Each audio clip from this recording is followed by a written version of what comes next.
દર્શક મિત્રો, એક જ સાદી રીતના ઢોકળા ખાઈને જો કંટાળી ગયા છો તો આ 10 રીતને ટ્રાય કરી જોજો. નમસ્કાર દર્શક મિત્રો, ખબર છે .com ઉપરથી હું દ્રષ્ટિ આપ સૌનું સ્વાગત કરું છું. દર્શક મિત્રો, ઘણી બધી જગ્યાઓ પર ઘણો બધી જાતનો નાસ્તો ખાવાનું પ્રિફર કરતા હોય છે. ચા સાથે સવારનો નાસ્તો હોય કે પછી ઇવનિંગ નાસ્તો, ઘણા બધા લોકો ઘણી બધી પ્રકારની વાનગીઓને ટ્રાય કરતા જ રહેતા હોય છે. હવે આવામાં શું થાય કે આપણે એક જ પ્રકારની જો વાનગી ખાઈએ તો કંટાળી જઈએ છીએ. હવે અલગ અલગ શહેરોની અલગ અલગ વાનગીઓ ખૂબ પ્રખ્યાત હોય છે. ખાસ કરીને ઢોકળા કે જે ગુજરાતી લોકો ખૂબ ચાવથી ખાય છે. હવે તો દરેક લોકોને ઢોકળા ખાવાનું ખૂબ પસંદ પડતું હોય છે. તો તમે કદાચ ટ્રિપિકલ રીતે એક કે બે જઈને ઢોકળા ખાયા હશે, બરાબર ને? પરંતુ જો તમને કોઈ એવું કહી દે કે ઢોકળાની અન્ય રીતે પણ વાનગી બનાવી શકાય, તો શું તમને ખબર છે કે એક નહીં, બે નહીં, પરંતુ 10 રીતે ઢોકળા બનાવી શકાય અને એની ખાવાની મજા પણ ઉપાડી શકાય? તો મિત્રો, 10 પ્રકારના ઢોકળા જો તમે ટ્રાય ન કર્યા હોય તો આજે જ કરો. હવે સૌથી પહેલાં આપણે વાત કરીએ સાદા ઢોકળાની. તો હવે આ ઢોકળા બનાવવા માટે તમને જોઈશે બેસન, દહીં, હળદર, ખાવાનો સોડા, લાલ મરચું પાવડર, મીઠું, તેલ, રાઈ, મેથી, જીરું અને હિંગ. હવે આમાં રેસીપી એકદમ સરળ, એટલે કે બેસન, દહીં, હળદર, લાલ મરચું પાવડર, સોડા અને મીઠું ઉમેરીને મિશ્રણ રેડી કરી દેવાનું અને ઢોકળા સ્ટીમરમાં સ્ટીમ કરી એમાં આ મિશ્રણને રેડી કરવાનું. તૈયાર થઈ જાય એટલે એને કટ કરી ઉપર વઘાર રેડી દેવાનો.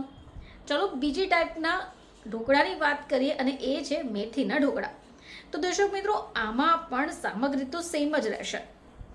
બેસન, દહીં, મેથી, હળદર, ખાવાનો સોડા, લાલ મરચું પાવડર અને મીઠું ઉમેરવાનું છે. ફક્ત તમારે આમાં મેથી કાચી નથી ઉમેરવાની. દર્શક મિત્રો, આ પણ પેલા સાદા ઢોકળાની જેમ સ્ટીમ થઈ જાય એટલે એની ઉપર તમારે મેથીનો વઘાર કરીને એડ કરી દેવાનો છે. હવે વાત કરીએ પાલકના ઢોકળા. તો દર્શક મિત્રો, આ ઢોકળા માટે પણ જે આપણે સામગ્રી લીધી છે, બસ એવી જ સામગ્રી લઈ લેવાની છે. પરંતુ આ વખતે તમારે દહીં અને પાલકને એડ કરી દેવાની છે. આ બધું જ મિશ્રણ રેડી થઈ જાય એટલે ઢોકળા સ્ટીમરમાં એને સ્ટીમ કરી દો અને તૈયાર થઈ જાય એટલે તડકો કરીને સર્વ કરી દો. ચલો વાત કરીએ ટામેટાના ઢોકળા વિશે. તો આમાં પણ બેસન, દહીં, ટામેટા, હળદર, ખાવાનો સોડા, લાલ મરચું પાવડર, મીઠું, તેલ, રાઈ, જીરું અને હિંગ.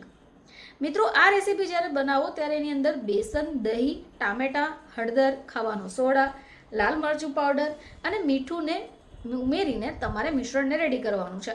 હવે આ મિશ્રણને તમારે ઢોકળા સ્ટીમરમાં સ્ટીમ કરી લેવાનું છે. બસ તડકો તૈયાર કરીને ઢોકળા ઉપર ઉમેરી દેવાનું છે. ચલો 5મી રીત એટલે કોબીના ઢોકળા વિશે વાત કરીએ. તો હવે આ રેસીપીમાં તમારે બેસનની સાથે દહીં અને કોબીજને એડ કરવાનું છે. બસ બાકીની જે મેથડ છે એ તો સેમ જ છે. આ સિવાય તમે આવા મિશ્રણમાં ગાજરને પણ એડ કરી શકો. ગાજરને છીણીને જો તમે અંદર એડ કરશો અને સ્ટીમ કરશો તો એ ગાજરના ઢોકળા થઈ ગયા. હવે આ સિવાય ઘણા બધા લોકો અમુક વેજીટેબલ્સ નથી ખાતા, તો તમે આવા વેજીટેબલ્સને પણ આ ઢોકળાના મિશ્રણમાં એડ કરી શકો. હવે આનાથી શું થશે કે એક તો શાકભાજીના બધા જ ગુણધર્મો મળશે અને કોઈને ખબર પણ નહીં પડે. હવે દરેકની પસંદગીની વાનગી એટલે પનીર. તો આ પનીરના ઢોકળા જ્યારે બનાવો ત્યારે રેસીપીમાં તમે બેસન લો ત્યારે દહીં અને પનીરને એડ કરી દો અને બસ એને સ્ટીમ કરવાનું છે. હવે એ સિવાય મસાલા ઢોકળા કે જેમાં બેસન, દહીં મસાલા, હળદર, ખાવાનો સોડા, લાલ મરચું પાવડર અને બીજો એ જ મસાલો, બસ આ બધી જ વાનગીઓને તમે મિક્સ કરી એને સ્ટીમ કરો એટલે થઈ ગયા મસાલા ઢોકળા. હવે વાત કરીએ મીઠા ઢોકળાની.